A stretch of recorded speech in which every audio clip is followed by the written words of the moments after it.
하시고 오직 진실만을 말하게 하여 주옵소서.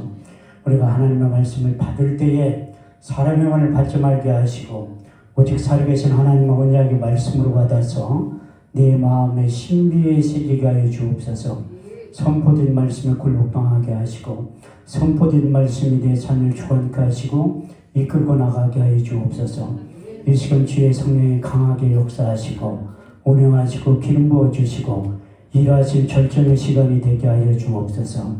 땅의 시간과 하늘의 시간이 공존하게 하시고 땅의 사건과 반드시 하늘의 사건이 동시에 일어나게 하여 주옵소서. 이 세상과 하나님 나라를 앞당겨서 이 세상과 하나님 나라를 동시에 살아가게 하여 주옵소서. 이 예배 가운데 거룩한 간유를 한량없이 부어주시되 개인적인 기름 부음이 임하게 하시고 더 나아가 집단적인 기름 부음이 임하게 하여 주셔서 그때 내 무거운 짐이 어깨에 떠나고 멍에가 벗어지되 기름진 가닥에 멍에가 그의 목에서 부러지게 된다고 하신 이사야 10장 27절 말씀이 이루어지는 복되고 귀한 시간 될 수 있도록 축복하시고 역사하여 주옵소서. 왕의 기름 부음이 제사장의 기름 부음이 선지자의 기름 부음이 충만하게 임하게 하여 주셔서 우리의 삶 가운데 인생 가운데 사역 가운데 하나님의 속성을 크게 나타나게 하시되 레위기 10장 3절 말씀대로 나타나게 하여 주옵소서. 하나님을 가까이 하는 자에게 내 거룩함을 나타내겠고 온 백성 중에 내 영광을 나타내 보여주신다고 하신 레위기 10장 3절 말씀이 이루어지게 하여 주옵소서. 더 나아가 사망한 영혼을 만족케 하시며 주린 영혼에게 좋은 것으로 주어지는 약속하신 시편 107편 9절 말씀이 이루어지는 복되고 귀한 시간 될 수 있도록 축복하시고 역사하여 주옵소서. 우리의 예배를 받아 주옵소서. 예수님의 이름으로 기도합니다. 아멘. 할렐루야. 반갑습니다. 우리 서로 다 같이 인사하겠습니다. 주님이 자리에 계십니다. 다시 한번 하겠습니다. 오늘 좋은 일이 일어납니다. 아멘 하신 분들 이 밤에 좋은 일이 일어나게 될 줄 믿습니다. 지금 아멘 하신 분들에게 하나님의 더 큰 은혜가 임하게 될 줄 믿습니다. 신명기 27장 말씀을 보면 내 백성아 너희가 내 말에 응답하여 아멘 할지어다. 내 백성아 너희가 내 말에 화답하여 아멘 할지어다. 아멘만 잘해도 우리가 하나님께 영광을 돌리게 된다고 고린도서 1장 20절은 이렇게 말씀하고 있습니다. 하나님의 약속의 말씀 얼마든지 그리스도 안에서 예가 되니 그런즉 그로 말미암아 우리가 아멘하여 하나님께 영광을 돌리게 되느니라. 여기에 서 있는 강사의 말로 들어봤자 아무런 의미도 없어요. 저는 실력도 없고 능력도 없지만 제 입을 통해 선포되는 하나님의 약속의 말씀은 우리 주님께 친히 말씀하셨던 요한복음 6장 63절 말씀대로 살리는 것은 영이니 육은 무익함이라. 내가 이른 말이 영이요 생명이 될 줄 믿습니다. 더 나아가 시편 107편 20절에서 21절 말씀을 보면 저가 그 말씀을 보내 저희를 고치사 이경에서 건져 내시는도다. 주의 인자하심과 인생에 행하신 귀한 일들로 인하여 주를 찬송하게 된다고 하신 약속의 말씀이 그대로 이루어져서 여러분들이 예배 한번 잘 드려서 오늘 본문 말씀대로 어제나 오늘이나 영원토록 동일하신 그 주님을 만나기만 하면 경험하기만 하면 체험하기만 하면 여러분들이 변해서 새 사람이 되어서 제2의 인생 제3의 인생을 다시 시작하게 될 줄 믿습니다. 하나님이 지금도 예배자들을 찾고 계세요.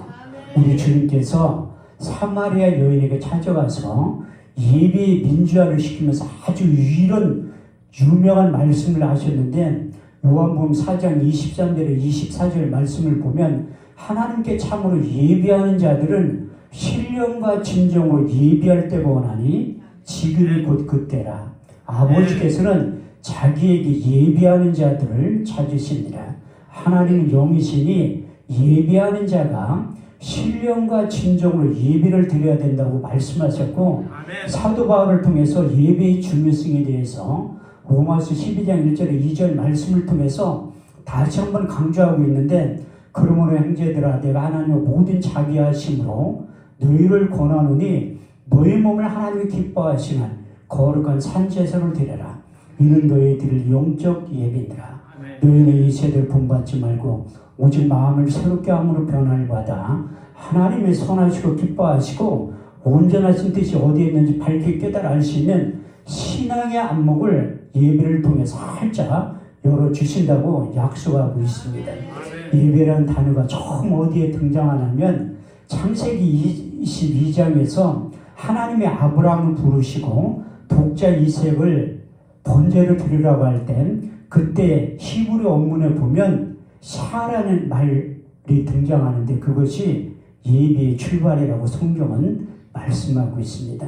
샤라는 뜻이 무엇인가 하면 무릎 꿇고 경배하다, 무릎 꿇고 복종하다는 그 말의 뜻을 내포하고 있는데 하나님의 약속의 말씀이 우리 이성과 상식은 도저히 납득되지 않고 이해되지 않는다 할지라도 하나님이 독자 이삭을 믿음으로 번제를 드리라고 할 때 아브라함 그 약속의 말씀이 믿음으로 시작할 때 예배라는 단어 샤가 등장하게 되었다고 말씀하고 있습니다. 창세기 22장 5절에 6절 말씀을 보면 내가 아이와 저기 가서 예비하고 너에게 돌아오리니 이에 아브라함이 번제 나무를 가져다가 독자 이삭에 지우고 자기는 손에 칼과 불을 가지고 그 아이와 동행했다고 말씀하고 있습니다. 제가 여기 와서 보니까 참 세 번째 오는데 여러분들 참 존경스럽고 대단하더라고요. 이게 예배를 매일매일 드리는 게 쉬운 것 같지만 결코 쉬운 게 아니라고 제가 몸소 체험해서 느끼는 목사 중에 한 사람. 저도 한 달에 평균 예배를 16년째 30번을 넘게 드려요. 웬만한 목사님들보다는 훨씬 예배를 많이 드리는데 여기 와서 보니까 나보다 예배를 훨씬 많이 드리는 장로님, 부원장, 권사님들이 계시더라고요. 제가 우리나라에 많은 목사님들이 계시는데 목사로서 행복 지수가 몇 등이나 될까 곰곰이 생각해 볼 때가 있습니다. 근데 제가 3등 안에는 드는 것 같더라고요. 그 이유가 무엇인가 하면 누구보다 예배를 많이 드리니까 예배 드릴 때만큼은 행복하잖아요. 왜? 아무런 걱정, 근심이 그 시간만큼은 없게 드려요. 우리가 코로나19 때문에 예배 드리지 말라 정부에서 간섭받는 그런 일들이 일어나리라 누가 생각이나 했겠습니까? 지금 내가 이런 간증을 자주 하는데 처음에 코로나19가 시작할 때 떠들썩하게 뉴스에서 언론에서 그 모 인천의 모 교회에 대해서 이게 집중 조명할 때가 있었어요. 그 중심에 저도 있었어요. 근데 기자들의 눈 감기를 막고 제 이름을 쏙 빼놓고 다른 목사님들만 등장하더라고요. 토요일 날 제 그 지역에 갔었거든요. 가서 찬양 인도한 5분의 목사님이 찬양 인도를 하는데 그분들이 다 코로나 확진자야. 사회본 목사님도 코로나 확진자. 나 갈 때 떡 먹으라 준 사모님도 코로나 확진자야. 내가 그 토요일날 예배를 드리고 가니까 모 지역에서 보건소에서 연락이 왔대. 거기 갔다 오셨죠? 내가 어떻게 하냐니까 핸드폰 이치주조가 하면 다 나온다고 하더라고요. 거기 가서 뭐 했냐고. 아이 목사가 뭐 했냐고 예배 드리고 왔지. 기도하고 찬양 들어왔더니 빨리 와서 코로나 검사를 받으라고 하더라고요. 그래 내가 코로나 검사를 받았는데 다행히 음성이 나온 거예요. 음성이. 내가 성경을 얼마나 안 읽으면 정부에서 40만 원 1호금을 주면서 성경 일독을 하게 만들대. 14일 동안 자격응애를 하면서 성경 일독을 했다는 거예요. 그래서 하나님이 이런 날에 누가 오리라 생각이 났겠어요. 그래서 여러분들이 아이고 예배 드리는데 무슨 은혜? 아니 성경에 써있던 예배 드리면 하나님 복을 준다고 써있어요. 출애굽기 20장 24절 말씀을 보면 내게 토단을 쌓고 그 위에 노이한 것으로 너희 번제와 화목제를 드려라. 무릇 내 이름을 기념하는 것에 내가 강림하여 복을 주리라. 예배를 통해서 하나님이 어제나 오늘이나 영원토록 동일한 그 주님을 만나면 복을 준다고 말씀하고 있어요. 제가 성경을 읽다 보니까 가장 복받은 사람들이 많이 등장을 읽지만 그 중에 솔로몬이 예배 잘 들어서 복받은 사람이 주인공 솔로몬이라고 기록되어 있다니까요. 역대하 1장 6절 12절 말씀을 보면 여호와 해막 앞에 있는 놋단에 이르러 1,000개의 셈으로 번제를 드렸더라. 이 밤에 하나님께 솔로몬에게 나타나서 이르시되 내가 내게 무엇을 줄고 너는 구하라. 솔로몬이 하나님께 여짜오되 주께서 내 아비 다윗에 큰 은혜를 베푸시고 나무 대신에 왕이 되게 하셨사오니 주 여호와 영건대 내 아비 다윗에게 허한 것을 이제 굳게 없소서. 이제 내게 지혜와 지식을 주사 이 백성 앞에 출입하게 하옵소서. 이렇게 특글같이 많은 주의 백성들을 누가 능히 재판하리까. 여호와께서 솔로몬에게 이르시되 내가 내 백성을 치리하기 위해서 지혜와 지식을 구하였으니 그러므로 이제 내가 내게 지혜와 지식을 주고 부와 재물과 존영도 함께 주리니 너의 전에 이와 같은 왕들이 없었거니와 이후에도 없게 될 것이라. 그래서 예배 한번 잘 드려서 솔로몬이 지혜와 계시형 임한 다음에 부와 재물과 존영도 함께 주신 동일한 은혜와 역사가 반드시 여러분들의 삶 가운데, 인생 가운데, 가정 가운데, 교적과 학종으로 반드시 나타나게 될 줄 믿습니다. 제가 7번 집회를 인도하는데 내가 집회를 인도할 때마다 개인 집회를 제가 한 달에 평균 한 번씩 하거든요. 그래도 하나님이 나 같은 사람들을 불러 사용해서 쓰시더라고요. 저는 말도 제가 설교 가운데 내일 저녁에 말 잘할 수 있는 능력에 대해서 얘기를 하려고 해요. 우리가 7남매인데 다 말을 못한다니까요. 말을 얼마나 못하는데 우리가 사형제인데 식당에 가서 밥을 먹으면 우리는 주문할 때도 말을 잘 안 해요. 그냥 손가락으로 이거 메뉴를 정한다고. 그러면 30분 동안 밥 먹을 때 아무 얘기도 안 해. 그 계산하고 나갈 때 식당 주인 아줌마가 봉어리 안 했냐고 물어본다니까요. 그만큼 말을 안 해요. 그래서 동생이 목동에 사는데 가끔가다 연락이 와요. 형 보고 싶으니까 내 집에 좀 놀러 오라. 그러면 야 교회로 와라 놀러 좀. 그럼 그 교회는 또 안 오려고 해. 그러면 형 내가 용돈을 드릴 테니까 집에 좀 놀러 와라. 그럼 가지. 아 용돈 준다는데 신방을 왜 안 가? 가지. 가면 형 왔어요? 응 잘했었네. 그게 끝이야. 2시간 동안 얼굴만 쳐다보고 있어. 얼마 전에 형제 모임이 있어가지고 누나들하고 다 모였는데 그래도 한 모임은 한 10명이 넘거든요. 얼굴만 쳐다보고 있어. 우리 집 내내 그렇게 얘기를 안 해요. 내가 동생네 집에 가면 재수씨가 상당히 똑똑한 여자. 서울대 나왔으니까 얼마나 똑똑하겠습니까. 근데 60 다 되니까 서울대 나온 재수씨나 중학교밖에 안 나온 큰 누나랑 똑같아. 학력의 평준화가 돼가지고 서울대 나온 여자랑 다 똑같다니까 걱정할 게 하나도 없어. 인물도 다 똑같아. 60대면 그 얼굴이 그 얼굴이야. 미스코리아 출신이나 우리 권사님이나 권사님이 오히려 더 이쁘다니까.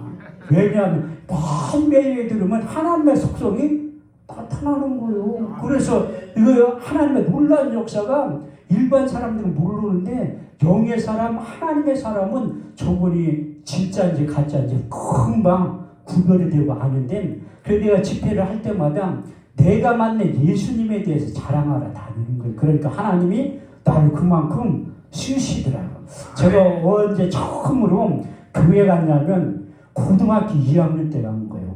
고린도 1장 21절 말씀을 보면 전도에 미련한 것으로 하나님은 구원받는 자들을 기뻐하시니라 기록되어 있더라고요. 그리고 고등학교 2학년 때 1년 선배가 수요일날 점심시간 우리 교실에 오더니 너 학교 끝나면 나하고 어디 좀 갈 데가 있다는 거야. 어디 가냐니까 그건 묻지 말고 안 가면 꼭 때릴 것처럼 그렇게 얘기를 하대. 그래서 맞을게 끌려가는 것이 대전에 있는 초원 장로교에 갔다니까. 가서 처음으로 이렇게 예배를 드리는데 뭐 찬송가 부르고 뭐 하는데 도대체 뭔 얘기든지 모르거든. 근데 신기한 게 뭐냐면 그 다음날 새벽부터 보이지 않는 심해에 끌려서 거기에 간 거예요. 매일매일 교회에 간 거야. 새벽 예배 갔다 와서 또 저녁 때 또 가. 학교 갔다 와서. 가난한 것도 하나님의 은혜라니까 지금 생각하면. 우리가 7남매고 그 삼촌들하고 고모까지 다 데리고 사는 거예요. 큰형하고 막내 삼촌하고 동갑이야. 한 번 날 그 기억에 남는데 야, 네 새끼는 가르치고 왜 내 새끼는 안 가르치냐는 거야. 아, 동갑이니까. 그게 이제 참 그렇게 식구 많은 것도 복이라니까. 학교 끝나고 집에 가면 자꾸 심부름을 시켜. 그래서 교회 간 거요. 시기나 좀 그때나 지금이나 교회는 할머니들밖에 없어. 기도하는 사람들은 연세 드신 분 그것도 복이요. 교회 중심으로 사는 것도 참 복이라니까. 근데 그때 고등학교 3학년 때 부흥회를 하는 거야. 나한테 잊어먹지도 않는 그 강사 목사님이 미국에서 오신 김원성 목사님이라고 그렇게 수십 년이 지났는데도 그분을 잊을 수가 없어. 옛날에는 부흥회를 주일날 저녁 때부터 해가지고 토요일날 저녁 때까지 한 거예요. 근데 요즘은 그 부흥회를 오래 안 하잖아요. 수요일날까지. 또 교회에서는 요즘 부흥회도 안 해, 잘. 여기는 큰 하나님이 들어 쓰시는데 내가 이 에스겔 기도 세번 오는 나까지 여기에 나와서 이렇게 쫙 기도할 때 하나님께서 새겨주신 내가 하나님이 들어 쓰시는 기도는 갈 때 이게 꼭 맞는 것도 아니지만 또 틀린 것도 아니야. 왜? 하나님이 그런 기도원을 이끌어간다 저에게만 개인적으로 가르쳐 주신 거라니까요. 첫 번째가 이 에스겔 기도를 어떻게 사용하냐면 역다 6장 20절 말씀을 보면 주께서 전에 말씀하시길 내 이름을 거기 두리라 하신 곳 이곳을 향하여 주의 눈이 주의하여 보옵시며 종들이 이곳을 향하여 비는 기도를 들어 응답하시는 기도원으로 만들어 간다니. 두 번째 이사야 56장 7절 말씀을 보면 내가 그를 나의 성산으로 인도하여 기도하는 내 집에서 그들을 기쁘게 할 것이며 그들의 번제의 이생은 나에 대한 기꺼이 받게 되리니 내 집은 만민이 기도하는 집이라 일컬음을 얻게 될 것이라. 세 번째 역대하 7장 15절에서 16절 말씀을 보니까 내가 이 전을 택하고 거룩하게 하여 내 이름을 영영히 거기 있으리라 하였느니라. 내 눈과 마음이 항상 여기에 있느니라. 그래서 하나님의 존귀 들어쓰시는 이 기도원에 제가 그 두 번 왔을 때 연합집회 하러 온 거고 이 개인 강사를 처음 온 거잖아요. 제가 특징이 있는데 나 좀 강사로 세워달라고 한 적이 한 번도 없어요. 근데 한 번 딱 있었어. 강남 금식기도원에 김성관 목사님하고 개인적으로 친분이 있어서 목사님 나 강사를 한 번만 세워달라고 하니까 안 된대. 교인이 몇 명이냐 물어보더라고. 여기 강사를 쓰려면 1000명 돼야 된대. 조금 안 된다고 하니까 1000명 되면 오래. 아니 1000명 되면 내가 거기를 왜가 오라는데 많은데 지금도 오라는데 무지하게 많은데. 근데 작년에 여기 집회할 때 원장님이 나를 부르더니 개인 집회로 잡아주더라고. 그래서 온 거예요. 왜? 하나님이 기회로 사용하시는 이 전에서 제가 7번의 설교를 하지만 또 예배자의 입장에서 저도 응답받아야 될 기도 제목이 있기 때문에 최선을 다해서 이 설교 준비를 해야 되는데 이 본문하고 제목만 가지고 왔다니까요. 그래도 언제 설교를 준비를 하냐? 아, 이거 하루에 2번만 예배 드리니까 그때 남은 시간에 하면 되지. 그래서 저는 많은 분들이 한 목사님 맨날 똑같은 설교하는 아 성경 본문 가지고 하는 맨날 똑같은 거지. 요즘 간증도 실제 있었던 사건을 얘기하는데 꾸며낸 게 아니잖아요. 그래서 저는 설교라고 안 하고 증언이라고 하는 얘기가 뭐냐면 성경 속에 있던 내용들을 내가 경험하고 체험하는 걸 얘기하는 거예요. 그래서 나는 이 많이 배운 목사가 아니라니까. 그래도 신학교를 8년이나 다녔다니까 얼떨결에. 보통 목사님들은 한 6년만 다닌다는 얼떨결에 8년이나 다녔어요. 근데 나는 학위도 하나도 없어. 나는 목사님 많이 배웠네. 교수 될 분은 많이 배워야 되지만 나처럼 이렇게 일반 목자 붕사로 돌아다니는 사람들은 공부를 오히려 안 하는 게 낫다니까요. 왜냐하면 디모데후서의 3장 17절에 보면 항상 배우나 마침내 진리의 지식에 이르지 못하는 거예요. 그래서 성경 말씀을 신앙을 까먹는다니까요. 신학자들은 저도 학교 다닐 때 유명한 교수님들 밑에서 배웠는데 쉬운 얘기를 어렵게 잘 설명을 하더라고. 근데 목사들은 어려운 얘기를 쉽게 쉽게 얘기해야 된다는 거예요. 그래서 내가 7번 예배 설교할 때 내가 만난 예수님에 대해서 그냥 자랑하려고 하는 거예요. 이게 가장 강력한 거지. 아니 공부해서 이론과 지식을 전하면 해결이 안 된다니까요. 경험과 체험을 내가 만난 예수님에 대해서 얘기하면 그분이 움직인다니까요. 저가 그 말씀을 보내 저희를 고치사 이경에서 건져 내시는도다. 주의 인자하심과 인생을 행하시 귀한 일들을 나요 주를 찬송하게 된다고 하신 약속의 말씀이 그대로 이루어지고, 저는 누구보다도 예배드려서 그 솔로몬처럼 많이 수지만 목사 중에 한 사람이에요. 그래서 여러분들이 예배 한 번 잘 드렸는데 매일매일 그 하루에 2번씩 일주일 동안 또 나하고 예배 드려야 하는데 무슨 은혜가 된다니까. 우리끼리 하는 게 아니라 고람되고 하나님 앞에서 예배드리는 거예요. 응답은 하나님이 주는 거예요. 내가 무슨 응답을 주겠어요. 내 앞가림도 못하는데. 그런데 하나님이 나를 대신해서 할 말을 생각나게 하고 할 말을 가르쳐 주시고 응답되어야 될 일들을 우리 주님께 다 하셔요. 마태복음 6장 8절 말씀을 보면 너희가 부하기 전에 있어야 할 것을 하나님이 아신다는 거야. 아니 그러면 주면 되지 깨끗하게 왜 안 줘? 그런데 약속 언약이 있기 때문에 그래요. 에스겔 36장 37절 말씀을 보면 그래도 이스라엘 족속이 내게 이루어져야 하기를 구하여 할지라.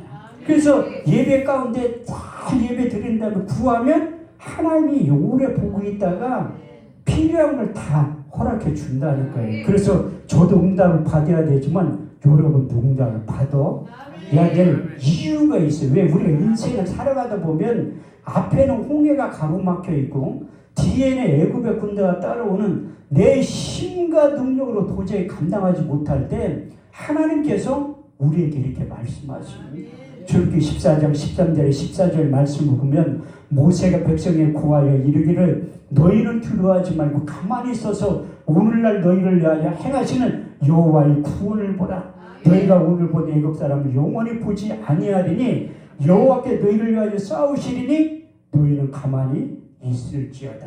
할렐루야. 이렇듯이 내 힘과 능력으로 도저히 감당하지 못할 일들이 우리의 삶 가운데 찾아올 때 우리 주님께서 인생 가운데 찾아오셔서 우리를 대신하여 싸워주신다고 말씀하고 있습니다. 그래서 사도 바울이 예배에 한번 잘 드려서 신약을 대표할 만한 이 주인공이 누구냐면 사도 바울이에요. 그래서 예배 잘 드려가지고 복 받아서 그가 사역 가운데 무명한 자 같으나 유명한 자요, 죽은 자 같으나 보라 우리가 살고, 징계를 받은 자 같으나 우리가 죽임을 당하지 아니하고, 근심한 한 자 같으나 항상 기뻐하고, 가난한 자 같은 많은 사람들을 기쁘게 하고, 아무것도 없는 자 같으나 모든 것을 소유한 자로 만들어 주셨다고 말씀하고 있어요. 그래서 사도 바울이 다시 한번 고백하고 간증하고 있는데 고린도서 4장 8절에 9절 말씀을 보면 우리가 사방은 우겨싸움을 쌓이지 아니하고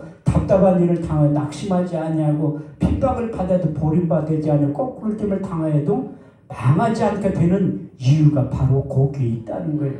저도 이제 고등학교 3학년 때 그 김원석 목사님 부흥회를 할 때 나에게 주일날 저녁에 부르더니 너 학교 가니까 낮에 예배는 참석 못하지만 새벽하고 저녁 예배는 꼭 참석을 하라고 하더래요. 근데 조건이 있는데 헌금을 꼭 하라는 거야.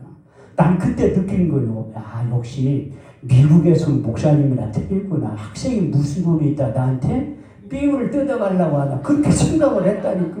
그래서 엄마한테 차비를 통해 학교까지 1시간을 걸어가는 거예요. 그 헌금하려고. 그래서 토요일 날까지 헌금을 한 거예요. 왜? 토요일 날은 이제 학교 가기 전이니까 엄마한테 미리 차비를 돌라고 하는 거야. 헌금하려고. 그랬더니 토요일 날 새벽 예배 다 끝난 다음에 나를 앞으로 나오라고 하더래.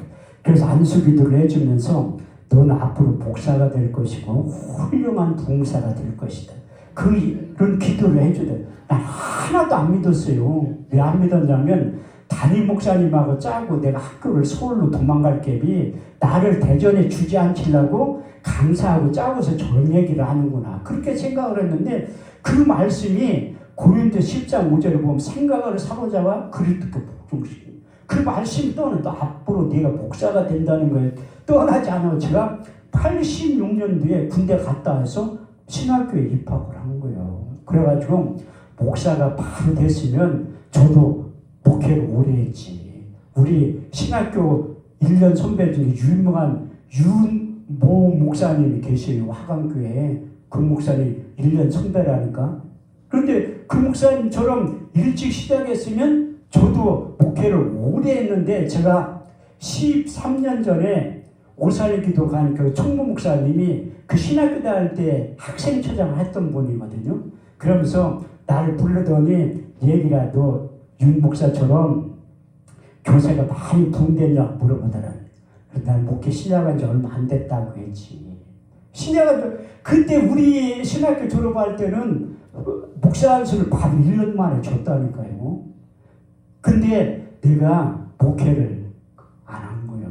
왜냐하면 사단의 전략 중에 한 가지가 목회를 믿음에서 떠나게 하는 거예요. 그게 이 집사람하고 신학교 1학년 때 만나가지고 결혼을 하는 거예요. 그런데 결혼을 해야 되는데 결혼 시간에 돈이 있어야지. 그래서 매형한테 찾아가서 내가 결혼 좀 시켜달라고 한 거예요. 그럼 내가 너 결혼 시켜줄 때는 학교 졸업하면 여기서 일을 좀 하래. 어떨 거를 알았다고 했지. 어떨 거를. 그러니까 학교 졸업하고 목회를 해야 되는데 오라는 데도 없더라. 부교육자 경험이 저는 하나도 없다니까요. 오라는 데가 있어야지 부교육자로 가지. 또 가고 싶은 마음도 하나도 없고. 매형한테 잡혀가지고 세상 가운데 있다가 하나님이 저 목사 한 사람 만들려고 주변에 있는 사장님들 다 망하게 하는 거예요. 그래가지고 우리 큰 매형이 홀딱 망했다니까. 그래야 내가 목사가 된 거예요. 근데 내가 예수님을 이론적으로 좀 아는데 만난 적이 있어야지. 사도행전 1장 1절에 8절 말씀을 보면, 데오빌려 내가 전에 쓴 글에는 예수께서 행하시며 가르치기를 시작하신부터 택하신 사도들에게 성령으로 명하시고 승천하신 일까지의 일을 기록하였느냐. 해받으시니 친히 사심을 나타내사 40일 동안 저에게 모시며 하나님 나라에서 말씀하시느냐. 사도와 같이 모이사 저에게 분부하여 가라사대 예루살렘을 떠나지 말고 너희들은 아버지의 약속하신 것을 기다려라.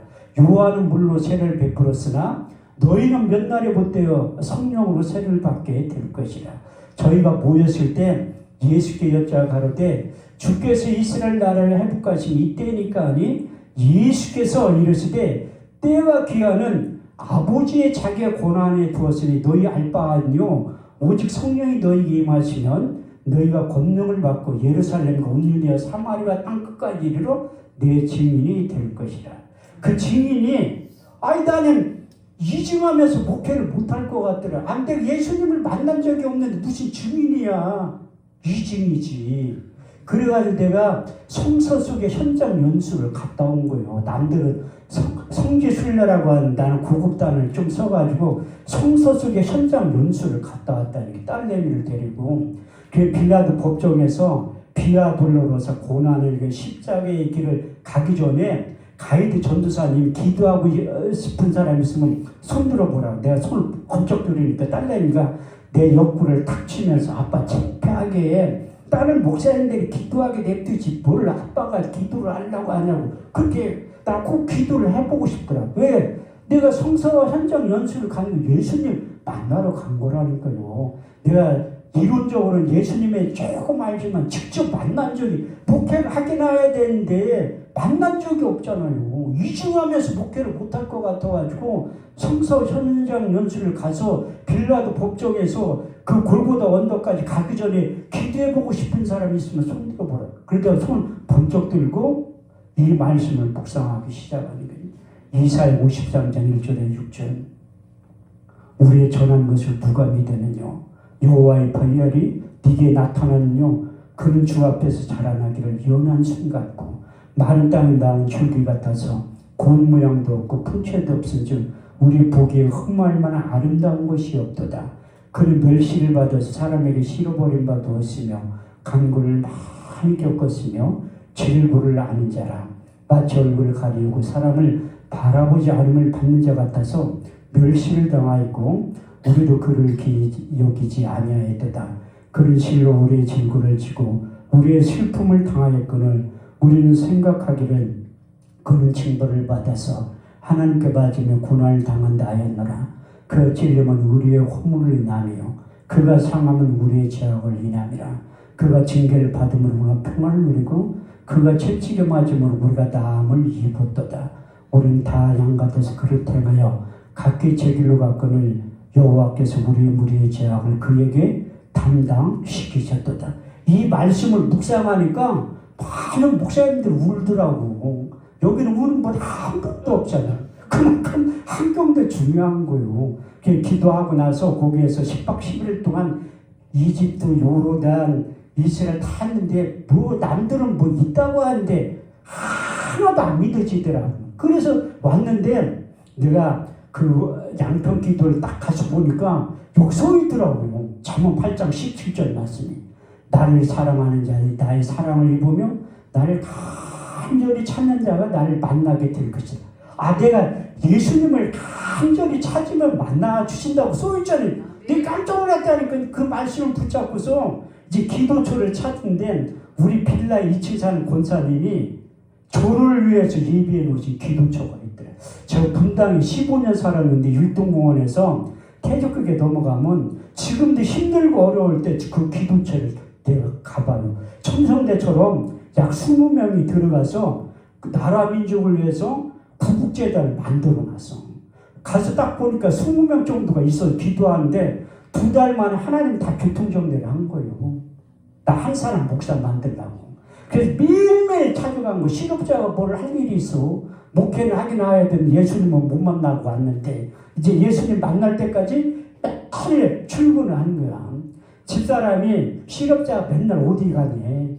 그게 며칠 있다가 누가 숯불하니 깜짝 놀랐다니. 보니까 집사람이 여기서 뭐하고 있냐. 아무도 없는데요. 뭐하냐고 그냥 기도하고 성경 보고 있다고 하니까 그러면 예수님 만날 때까지 열심히 하라고 하더라고요. 그래서 열심히 하다 보니까 14일 우리 함씨들에도 고집이 있어요. 한번 하면 끝까지 하는 거야. 끝까지. 그래서 1년이 지났어. 1년이. 그래도 끝까지 하는 거야. 왜? 또 성경 읽다 보니까 이사야 55장 6절에 7절 너희는 여호와를 만날 만한 때에 찾으라. 가까이 계실 때 그걸 부르라는 거예요. 그래가지고 열심히 예수님을 찾기 시작했는 14개월째 되는 어느 날 우리 주님께 저 인생 가운데 찾아오시면 사도행전 9장, 사도행전 22장, 사도행전 26장 말씀을 보면 사도 바울이 다메섹에서 우리 주님을 만난 사건이 기록되어 있는데 그 동일한 은혜의 역사가 나의 삶 가운데 그대로 이루어지게 된 거예요. 빛으로 찾아오신 주님께서 육의 신비에 새겨주신 말씀들이 여러 가지가 있는 그 중에 하늘나라의 시간 개념을 경험하고 체험시키어 만든 거예요. 첫 번째 베드로서 3장 8절 말씀을 보면 사랑하는 자들아 주께는 천년이 하루가 1000년 같은 이 한 가지를 잊지 말라. 두 번째 시편 90편 4절 말씀을 보면 주의 목전에 1000년이 지나간 어제 같으며 밤의 한 경점 같을 뿐입니다. 우리 주님께서 빛으로 찾아오셔서 내 삶 가운데 바울에게 임했던 그 영광이 내 육체 가운데 임한 거예요. 우리 주님하고 약 5분 동안 있었던 것 같아. 깨어나니까 8시간이 지난 거예요. 8시간. 그때 하늘의 개념을 제가 체험하고 느끼게 된 거예요. 그래서 우리 주님께서 내 육의 신비에 새겨주신 5가지의 말씀이 있어요. 넌 앞으로 이제 사역자가 돼서 이 일을 하게 될 것이다. 첫 번째 주신 말씀이 너는 스승으로서 목회하지 말고 아비의 심정을 가지고 목회를 하라는 거예요. 고린도서 4장 15절 말씀을 육의 신비에 새겨주셨는데 그리스도 안에서 일만 스승이 있으되 아비는 많지 아니하니 내가 복음으로서 너희를 낳았노라. 두 번째는 그때 말 잘할 수 있는 능력을 준 거예요. 바울에게 주셨던 말 잘할 수 있는 능력을 저에게도 주신 거예요. 고린도서 2장 4절에서 5절 내 말과 내 전도함이 지혜에 권하는 걸로 하지 아니하고 다만 성령의 나타남과 능력으로 하여 너희 믿음이 사람의 지혜에 있지 않고 하나님의 능력 가운데 있게 하려 하였느라. 세 번째, 요한복음 10장 10절. 도적이 오는 건 도둑질하고 죽이고 멸망시키는 것뿐이요 내가 온 것은 양으로 생명을 얻게 하고 더 풍성히 얻게 하려 합니다. 우리 주님께서 이 땅에 오신 목적과 사단마귀 귀신이 이 땅에 온 목적을 더 자세히 알고 그 일을 하게 할 것이다. 네 번째는 너는 엉뚱한 소리 하지 말고 하나님의 말씀만 전달하는 거예요. 요한복음 3장 34절 말씀을 보면 하나님의 보내신 이는 하나님의 말씀을 안 하니 하나님의 성령을 한량없이 부어주셨느니라. 마지막 다섯 번째 잠언 30장 6절 말씀을 보면 너는 그 말에 더하지 말라. 그가 너를 책망하시겠고 너는 거짓말하는 자가 될까 두려우니라. 이 다섯 가지의 말씀을 육의 신비에 새겨주시고 고린도전서 2장 말씀을 묵상하라고 당부를 하시는.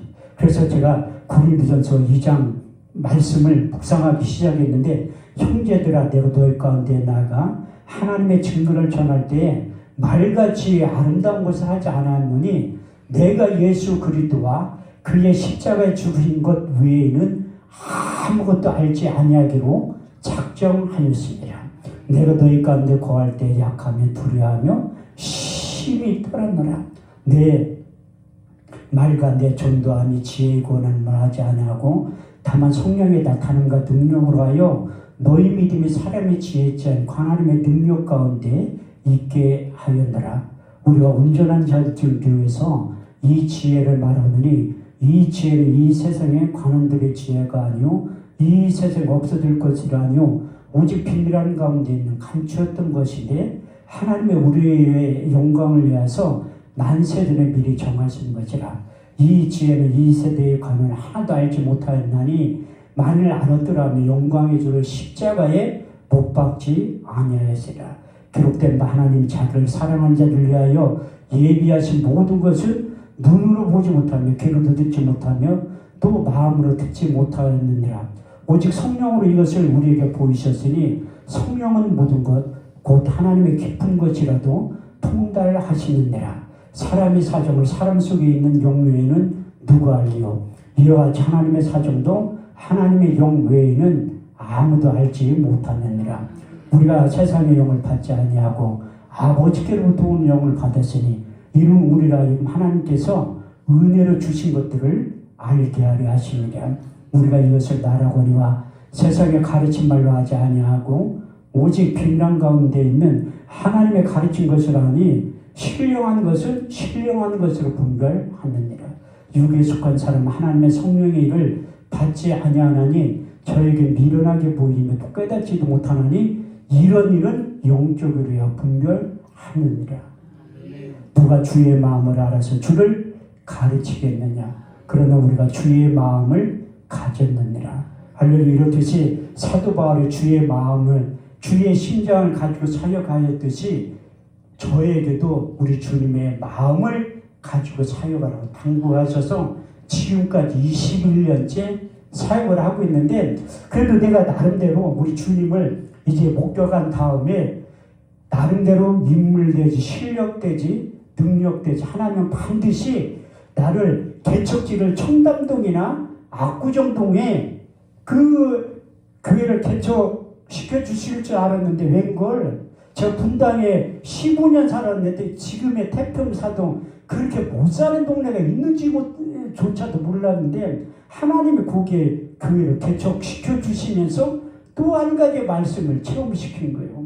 이사야 55장 8절에서 9절. 내 생각은 너의 생각과 다르며 내 길은 너의 길과 달라서 하늘이 땅보다 높은 것 같이 내 생각은 너의 생각보다 높으니라. 그때 그 성남 태평사동 개척하면서 내가 개척하기 전에 참 목사님들이 교회 부흥을 왜 이렇게 못 시킬까? 참 나는 그게 너무 궁금하고 난 그게 개척하면 3년 만에 한 1000명 될 줄 알았어요. 근데 웬걸 2달 만에 교회 개척하고 이 세상에 가장 빠른 새를 내가 발견한 거예요. 그게 올세예요. 올세. 주일날 4번 예배 드리면 임대료 내야 돼. 그것만 내? 또 가스비도 내야지, 전기세, 수도세 내야지. 그래서 내가 교회 개척하고 2달 만에 이 세상에서 가장 빠른 새를 발견한 다음에 그게 내 뜻대로 안 되는구나. 그래도 세 사람 승부함께 간판을 크게 2개나 붙여놓으니까 사람들이 기도받으러 오더라고요. 참 신기하게. 그게 브랜드의 힘이야. 아니 조용기 목사님이 능력이지 나 같은 사람이 무슨 능력이 있어.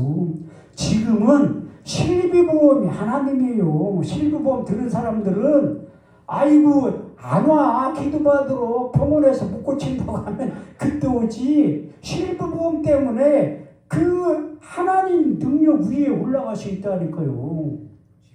근데 그때는 실비보험도 없고 가장 못 사는 동네에서 교회를 개척한 이유를 한참 지난 뒤에 아는 거예요. 사람들이 기도받으러 오더라고. 근데 이 믿는 자에 따른 표적 5가지가 있거든요. 마가복음 16장 17, 18절 말씀을 보면 믿는 자들이 이런 표적이 따르니 저희가 내 이름으로 귀신을 쫓아내며 새 방언을 말하며 뱀을 죽으며 무슨 독을 마실 자 해를 받지 아니하여 병든 사람에게 손을 얹은즉 나으리라. 그렇게 써있죠. 근데 저희 사역 가운데 병든 사람과 손을 얹은즉 죽으리라. 성경 분명히 나으라고 써요. 저희 사역 가운데 죽으리라고 써요. 저 사람 많이 죽였어요. 근데 신기하게 한 번도 고소를 안 당한 거야. 왜? 제가 너무 괴로운 거예요. 사람들이 너무 많이 죽으니까. 아니 그래도 제가 순복음교회 목사의 자존감이 있는데 병자 한 명도 못 고쳐가지고 제가 출애굽기 15장 26절 말씀을 고등학교 2학년 때 암송한 말씀인데가 수만 번을 외웠을 거 아니에요. 너희는 여호와의 하나님 여호와의 말씀을 청정하고 나의 복에 의를 행하며 내 계명의 길을 기울이며 내 모든 길을 지켜 행하면 내가 애굽 사람들의 모든 질병에 하나라도 너에게 내리지 아니하리니 나는 너희를 치료하는 여호와 하나님이라. 아니 성경을 치료하는 하나님이라고 써있는데 저희 사역 가운데는 병든 사람과 손을 얹은즉 죽으리라. 너무 괴로운 거야. 근데 하나님이 저를 의대에 입학을 시킨 거야. 웬만한 의대에는 일찍까지 한. 제가 그 의사들 심리에 가서 예배 드릴 때 내가 우리나라 제일 좋은 의대 출신이냐 얘기하면 자꾸 서울대 나왔냐 물어봐. 그러다가 거기다 훨씬 좋은 데 나왔다고 하지. 근데 그래도 제가 의대 출신이에요. 내가 양평비디오 집회를 한참 많이 할 때 목사님들이 물어봐. IQ가 몇이냐. 지금은 간증이라도 하지. 그때 성경만 가지고 있다니까요. 그러니까 아유 목사님 나도 목사인데 성경을 그렇게 암송하려면 안 되는데 그 비결이 뭐냐. 머리가 상당히 좋은 것. 하도 그런 질문들 해가지고 내가 IQ 검사를 한번 해봤다니까요. IQ 검사 해가지고 200 나왔어요. 머리 상당히 좋잖아요. 우리 딸하고 합쳐서 200이야. 내 장로님보다 머리가 훨씬 나. 내가 이것도 내일 저녁에 가르쳐 드리려고 한다니까요. 이게 성경 암송의 비결. 우리 부원장 목사님은 꼭 내일 저녁에 참석하셔야 돼요. 제가 이게 딴 데서 집회를 하면 월요일날 저녁에 들었던 목사님들은 항상 물어봐. 목사님이 가지고 있는 비결을 나한테 가르쳐 달라. 항상 난 그 질문들을 많이 들어요. 젊은 목사님들한테는. 왜냐하면 그들이 없는 말씀의 능력이 있잖아. 성경 암송하니 아무나 되는 거 아니에요. 안 된다니까요. 그럼 내가 성경 집회 마지막 날 되면 내가 꼭 가르쳐 준다. 그러면 빠지지 않고 참석해. 내가 내일 저녁에 성경 암송 비결에 올려야 돼. 내가 가르쳐 드리려고 한다니까. 왜? 주변에 목사님들 있으면 오시라고 해야 된다니까. 이거 아무한테나 가르쳐 주는 거 아니에요. 내가 어떻게 그걸 배운 건데. 이게 배워서 되는 게 아니라 경험하고 처음 돼. 이게 하나님이 그 지혜와 계시형 임하면 성경 몇 번만 읽어도 경험시키고 체험시킨다니까요. 그런데 우리 여기 계신 분들이 내 7번 설교할 때 내 남경산 기도원도 개인 집회 작년에 하고 올해 4월 초에 갔다 왔거든. 거기는 9번 설교하잖아. 엄모 목사님이 그래. 목사님 그거 설교 준비를 어떻게 하냐고. 어떻게 9번 설교하는데 얼굴 한 번도 안 보고 하냐. 이게 하나님이 저에게 주신 능력이라니까요. 그런 능력이 여러분들에게 임한다는 거 사모하면 그대로 임해요. 제가 하는 사역이 이 기본 성경 말씀으로 돌아가게 하기 위해서 하나님 나 같은 사람도 들어 사용하시는 거예요. 근데 내가 의대 입학하고 나서 너무나 괴로운 거야. 아니 그래도 의대 입학했으면 의사 면허를 받았으면 이 병자들이 나셔야 한다 안 나서. 그래서 하나님이 나에게 나는 사람이 만든 의대 출신이 아니라 예수님이 만든 천국병원 의대 출신이라는 거예요. 그 천국병원 의대 입학시킨 다음에 우리 교회 신부전증 할머니를 보낸 거야. 근데 내 그 할머니가 와서 기도 좀 해달라고 하는데 기도를 못할 것 같아. 아 오랜만에 새신자고 왔는데 안수해서 죽으면 어떻게 해. 그래서 기도를 못하고 내가 투석 어디로 받으러 가냐니까 개포동으로 간대. 그러면 내가 새벽 예배 끝나고 오세 모셔다 드릴 테니까 아유 목사님 바쁜데 어떻게 나를 모셔다 드리냐. 나 하나도 아프다 안 바쁘다고. 아니 신방을 가고 싶어도 신방 받을 사람이 우리 집사람하고 딸밖에 없는데 무슨 신방 갈 데가 어디가 있어. 그래서 내가 그 할머니 모시고 간 거예요. 지금도 투석 받으려면 3시간 반에서 4시간 걸린다니까요. 그때 초라한 내 모습을 본 거야. 내가 정부에서 40만 원 받으면 성경 일독을 했다. 내가 서두에 말씀드렸지만 거기에 가서 천국병원 입학시킨 다음에 살려서 할 게 없잖아요. 아니 기도하는 것도 뭐 1, 20분이 어떻게 해. 성경을 또 읽기 시작했지. 새롭게 읽다 보니까 성경은 10년 전에 읽은 거나 오늘 읽거나 10년 후에 읽은 거랑 똑같아.